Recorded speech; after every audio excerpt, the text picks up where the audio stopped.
Graça e paz, seja bem-vindo a mais um vídeo deste canal. Eu sou o Emerson, discípulo no Ministério IBM, e nós vamos trazer para você hoje mais um estudo do livro de Provérbios. E hoje é o capítulo 19. Nós vamos falar de simplicidade e saber humano. E para introduzir, vamos logo alinhar estes dois conceitos, né? Você está se perguntando, será que simplicidade se alinha com o saber humano? E o que nós podemos dizer é o seguinte, é que durante esse capítulo, a vida humilde, sem riquezas, mais simples, ela vai ser muito abordada. E o saber humano é porque nós estamos tratando de Salomão, um autor que ele recebeu vasto conhecimento, que ele teve uma vasta experiência com as diversas situações da vida. E que ele recebeu também a graça do conhecimento de Deus. Então ele vai, ao longo de todo esse capítulo, ele vai aconselhar, ele vai trazer reflexões. E, ao meu ver, neste capítulo, Salomão ele mostra também uma certa humildade, uma certa simplicidade da parte dele, demonstrando que toda aquela sabedoria que ele recebeu tem uma fonte, e que a fonte é Deus. Então, durante esse livro de Provérbios, Salomão ele vai dando a verdadeira honra a Deus e reverenciando e reconhecendo que ele também é um servo. Então, nós vamos dividir esse estudo em 3 partes. O método que eu usei mais uma vez foi subdividir por temas os versículos, porque, ao meu ver, se a gente for versículo por versículo, o versículo primeiro diz uma coisa e o lá de baixo já é uma coisa totalmente diferente. Então, a compreensão do leitor fica prejudicada. Você dividindo vários versículos, agrupando em um certo tema, melhora a compreensão. Então, nós vamos começar com a parte 1 do nosso estudo, que vai falar de pobreza, que é um dos enfoques que Salomão deu neste capítulo. Então, são assuntos principais aos quais o Salomão aqui ele dá ênfase. Então, pobreza é o primeiro tema. E nós vamos ler o versículo 1 e o versículo 22, que diz assim: melhor é o pobre que vive com integridade do que o tolo que fala perversamente. O que se deseja ver no homem é amor perene. Melhor ser pobre do que mentiroso. Então aqui, Salomão ele vai trazer o significado do pobre voltado para aquele sentido financeiro, de uma pessoa numa vida precária, sem riquezas. Então, ele vai dar vantagem e ele vai admitir aqui que o pobre ele agrada mais a Deus do que o ímpio. Porque o pobre ele vai se colocar numa situação de dependência. Então, essa vida do pobre, essa vida humilde, ela tem mais possibilidade de agradar a Deus. No versículo 4 e 7, nós vamos ver sobre a vida, as situações que envolvem esta vida de pobreza. Veja no versículo 4 diz: a riqueza traz muitos amigos, mas até o amigo do pobre o abandona. E o 7, o pobre é desprezado por todos os seus parentes, quanto mais por seus amigos. Embora os procure para pedir-lhes ajuda, não os encontra em lugar nenhum. Então aqui trata de dificuldades da vida do pobre, das relações familiares que ele tem e das relações sociais com os amigos, essa vida dificultosa. E no versículo 17 vai falar também de pobreza, só que com outra tonalidade. Veja comigo. Quem trata bem os pobres, empresta ao Senhor, e Ele o recompensará. Salomão aqui lhe dá atenção para o cuidado que Deus tem também para com o pobre, com o desprezado. E Deus abençoa tanto o desprezado quanto aquele que ajuda o desprezado. Nós podemos contextualizar isso num contexto evangélico. Em Mateus capítulo 5, versículo 3, o Senhor Jesus ele vai pregar o Sermão do Monte, tão conhecido, e ele vai dizer que bem-aventurados são os pobres em espírito, porque deles é o reino dos céus. Então Jesus ele determina uma bem-aventurança para aquele que se reconhece pobre e dependente de Deus. Ele também determina uma promessa. É o pobre em espírito que vai herdar o reino de Deus.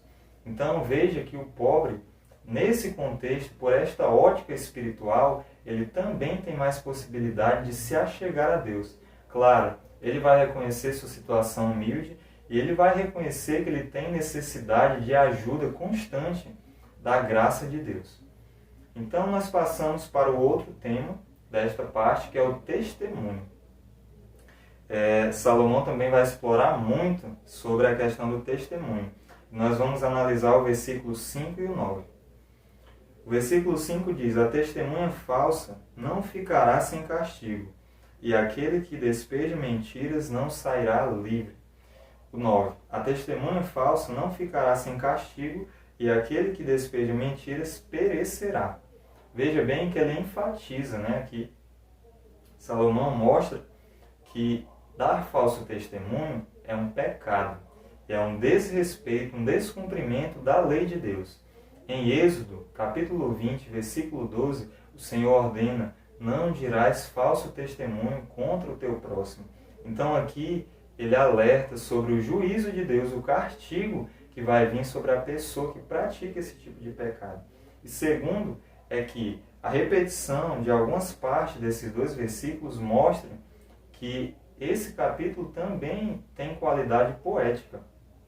Apesar de reflexivo e cheio de sabedoria, é um poema. E a poesia tem repetições, tem versos, tem rimas. Então, essa qualidade desse texto aqui na Bíblia é poesia. Então, partindo aí, agora nós vamos para a segunda parte do nosso estudo, que vai falar de aconselhamento e precaução. A base do nosso texto dessa parte se encontra no versículo 20 e versículo 27. Por gentileza, acompanhe comigo. O 20 diz: ouça conselhos e aceite instruções, e acabará sendo sábio. O 27 diz assim: se você parar de ouvir a instrução, meu filho, irá afastar-se das palavras que dão conhecimento. Então, os termos ouça, do versículo 20, e o termo meu filho, do 27, mostra a paciência de Salomão. Aqui ele está aconselhando. Veja que é um tom de um autor experiente, cheio de sabedoria, ensinando a um jovem, um leigo, um inexperiente. Então este é o tom. Salomão aqui ele está aconselhando. E nós vamos explorar o versículo 10, a parte A e a parte B. Acompanhe comigo o 10. Não fica bem o tolo viver no luxo. Quando Salomão fala esse termo, não fica bem, você percebe um tom de censura. Ele está censurando pelo fato de o tolo, não importa a quantidade de bens, de riquezas, de recursos que ele terá. Se ele não buscar sabedoria, ele vai continuar sendo ignorante. Então aqui tem uma crítica implícita de Salomão relacionada à tolice. E a parte B desse versículo vai falar: quanto pior é o servo dominar príncipes. Muitas coisas podem ser relacionadas a essa reflexão. Mas o que eu quis trazer hoje é relacionada ao discipulado cristão. O discipulado cristão ele tem de se basear, nós enquanto discípulos do Senhor Jesus, nós temos que enxergar que nós somos servos dele e que ele é o mestre, que ele é o Senhor. Na profecia de Isaías diz, capítulo 9, versículo 6, diz que o Senhor Jesus é o príncipe da paz. Ele é o príncipe de Deus. Então nós nunca podemos inverter esta situação. O servo nunca pode dominar o príncipe. Pelo contrário, nós devemos servi-lo com honra, porque ele é o mestre, ele é o Senhor e ele é o príncipe de Deus. Nós vamos agora para o versículo 18, 19 e 25. Acompanhe comigo esta leitura. Diz assim: discipline seu filho, pois nisso há esperança. Não queira a morte dele. O homem de gênio difícil precisa de castigo.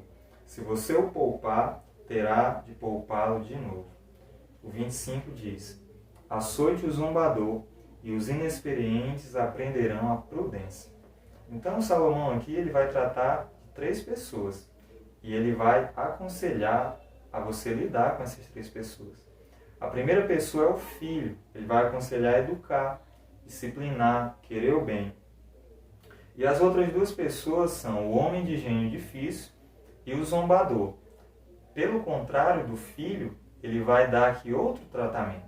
Ele vai dizer para você repreender, e muitas vezes punir, castigar mesmo, que ele está falando na palavra, para que essas pessoas aprendam, porque elas estão em caminhos tortuosos.